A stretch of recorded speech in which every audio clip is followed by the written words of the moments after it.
I used to frequent a website called horrorgamesarchive.com. Don't bother looking for it now, I've made sure to get rid of it. It was a website centered around highlighting horror games, mainly obscure ones, and writing a paragraph form summary and review of each game. The website was updated every week and never broke formula so far as my memory serves me.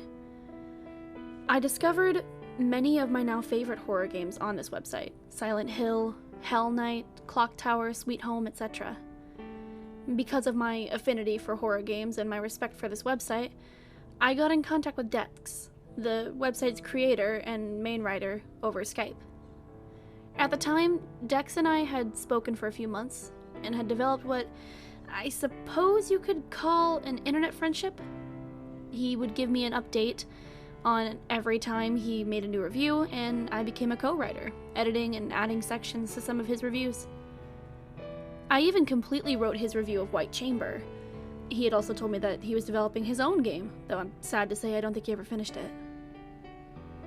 It was no surprise to me that after about 11 months of our frequent conversations, he asked me of all people to write a review while he was away for spring break.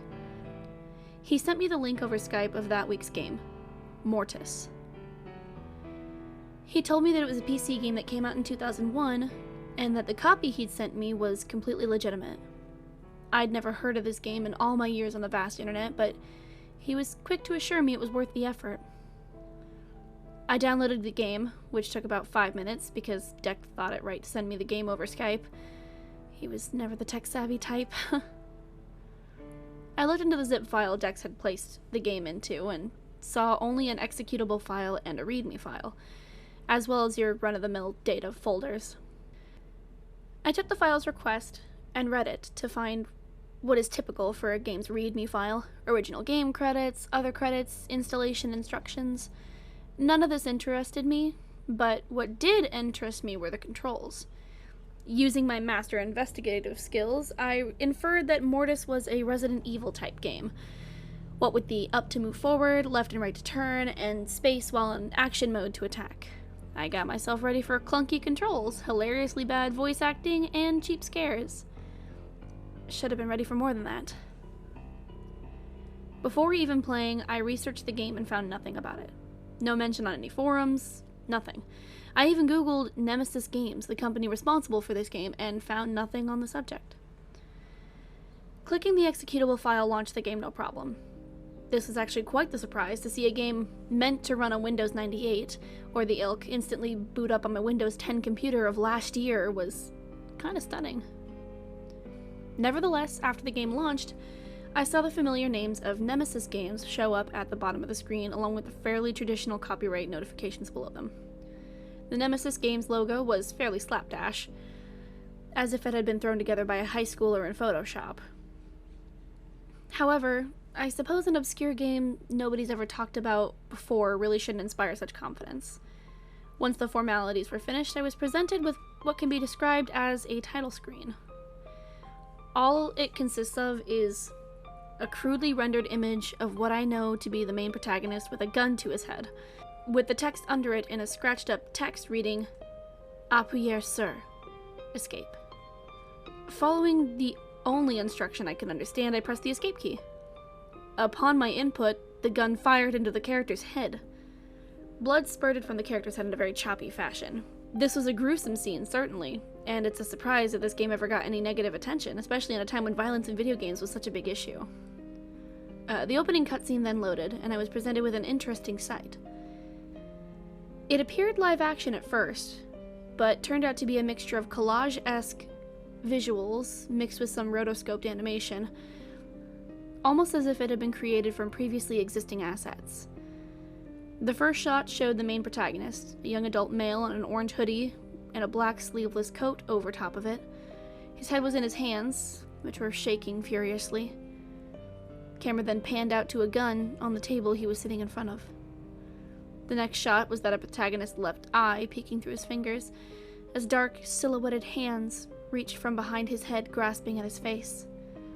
After a few seconds, his arm jolted down, grabbing the gun and shooting himself in the head. He fell back against the chair, and his arms and legs twitched disturbingly. I didn't know what to think. While by no means realistic, the cinematic was extremely visceral and gruesome. While I was fairly well traveled in the world of horror games, and I'm fairly hard to impress in this regard, the cinematic created a pit in my stomach. As crude as it appeared, the direction and contents of it were what I could only describe as deeply personal. A level of gratuity and raw pain to which no trite jump scare or blood spatter on a wall could hope to compare. The scene faded to a loading screen, where the main protagonist's twitching hand reaching in and out from frame. While it was loading, the voice of the main character sounded in my headphones, though it sounded as if he was speaking underwater. He spoke in French, and with my limited knowledge of the language, I'm fairly certain he said, "Je m'appelle Patrick," meaning my name is Patrick. There was, however, no sense of urgency in his words. He spoke them slowly and calmly in a serene tone. It sounded very deep, unnaturally so, as if it had been pitch shifted. When the game loaded after what felt like an eternity, the main character, Patrick, awoke in his hoodie, ripped overcoat, and jeans from the opening cutscene. He stood up from his bed, and this is where I gained full control. My suspicions were confirmed that it did control like Resident Evil, but it controlled a lot better. It's hard to explain, but Patrick had more weight to him, and I was able to get through doorways without having to run against the wall all the time. And the second major difference was that the camera angles were not fixed, but instead swung around freely in the same style as Silent Hill. After getting myself situated with the controls, I searched his room for items that may be useful in later puzzles, something Silent Hill and Resident Evil have taught me well. I found nothing but a generic handgun in the dresser and a bottle of prescription medication, the description of which read, "Do not use under any circumstances." Though tempted, I felt it best to explore the area first before taking any action. After a few minutes of wandering about the apartment room, I heard a scratching coming from every direction. It was in both ears, and although it was subtle, it was the only sound I had yet heard which did not come from the player character.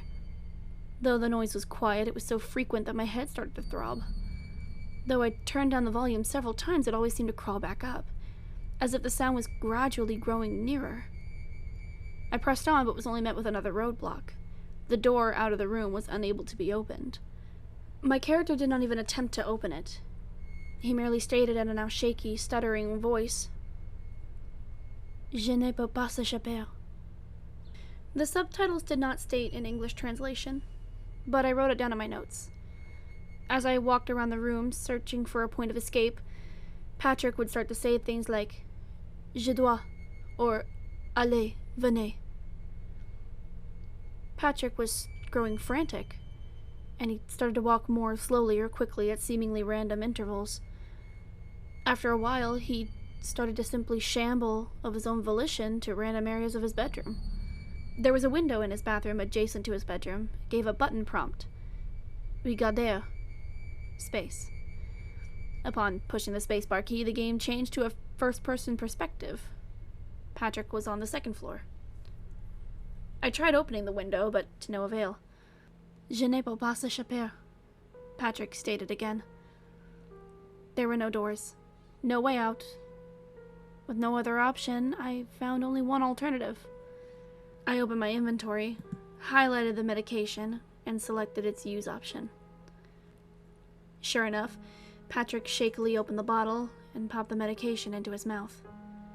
For a moment, all remained normal, until after a few seconds he began to slow to a crawl as a gradually slowing heartbeat sounded in the background.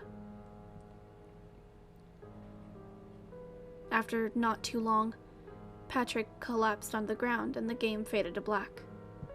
"Je suis en vie." Patrick spoke those words in the subsequent loading screen, but instead of calmly, he spoke in a dull, monotone whisper that was broken up into multiple utterances separated by harsh voice cracks. The loading screen was that of Patrick's foot, twitching as if Patrick had still just died. Patrick ended up in an alleyway. He was lying on the ground and the camera was swinging around frantically. It was hard to gain my focus, and this effect did not cease even when I gained control. The same prompt existed as when I was in his bathroom. Regardez. Space.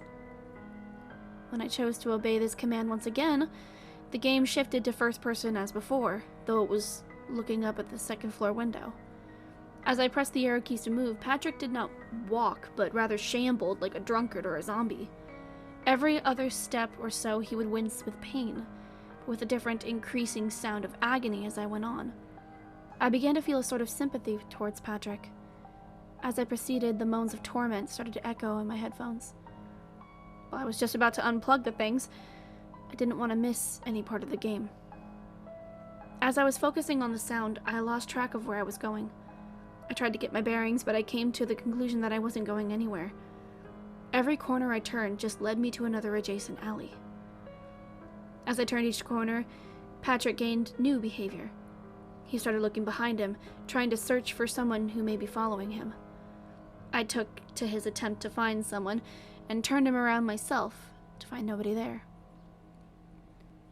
Turning around led Patrick to shake and peek behind him less, almost seeming reassured. Though I can't recall exactly, I seem to remember hearing, "Thank you," whispered over top the cacophony of grunts and atmospheric noises. After some time of wandering aimlessly, the scratching noise had begun once more. At first it was quiet and I barely noticed it, but it began to get incredibly grating despite my volume being set to almost mute. Patrick began picking up his walking speed, even with his condition. He began yelling out in agony, and there was a harsh cracking sound with each step he took. Along with the horrifying sound of broken bones grinding against each other was the quickly loudening, scratching sound. The scratching then turned gradually to a scraping, to a grinding, to a screeching. The camera then swung around to face Patrick, and it was then that I saw the thing. Even after years of reflection, I find it difficult to accurately describe the beast. It was a being humanoid in shape, but bone in structure. Its jagged edges jutted out in every conceivable direction, scratching the stone floor and the brick walls that only seemed more constricting as it grew nearer. Its body undulated with insane speed and unnatural patterns. It did not run, and it certainly didn't walk. It simply moved. I cannot explain the manner in which it achieved motion or why, but it merely proceeded in its direction. It was at this point when the turn stopped, and I was running down an endless, isolating hallway. Patrick pleaded for help. It was not in French, and there were no subtitles, but it was in English, and it had a sense of fear which made the perpetual pit in my stomach sink even further. The words echoed, "Help me, please! You can't let me die! I don't want to disappear, please!" It wasn't the deep, bassy voice I had known to be Patrick's. It was familiar to me, though at the time I failed to see why. The thing continued to approach me, growing nearer by the second as the voice was only growing more desperate, speaking shakily as if crying. "Please, don't let him get me. I don't want to fade away, please."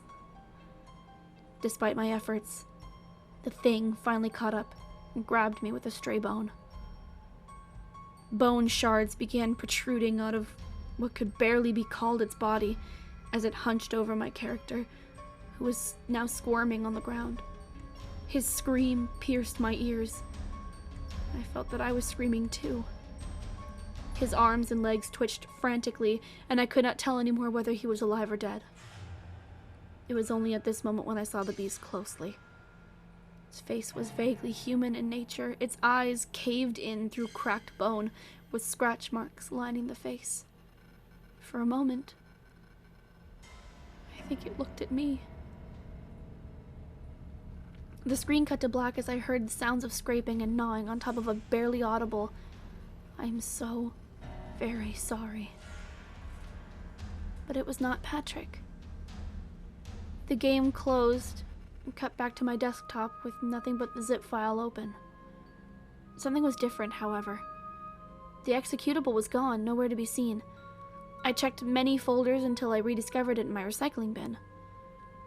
I tried opening it again, but all that happened was a black screen with deafeningly loud scraping noises playing until I forcibly closed the game via Task Manager. I was going to delete the now inoperable executable before once more checking the files.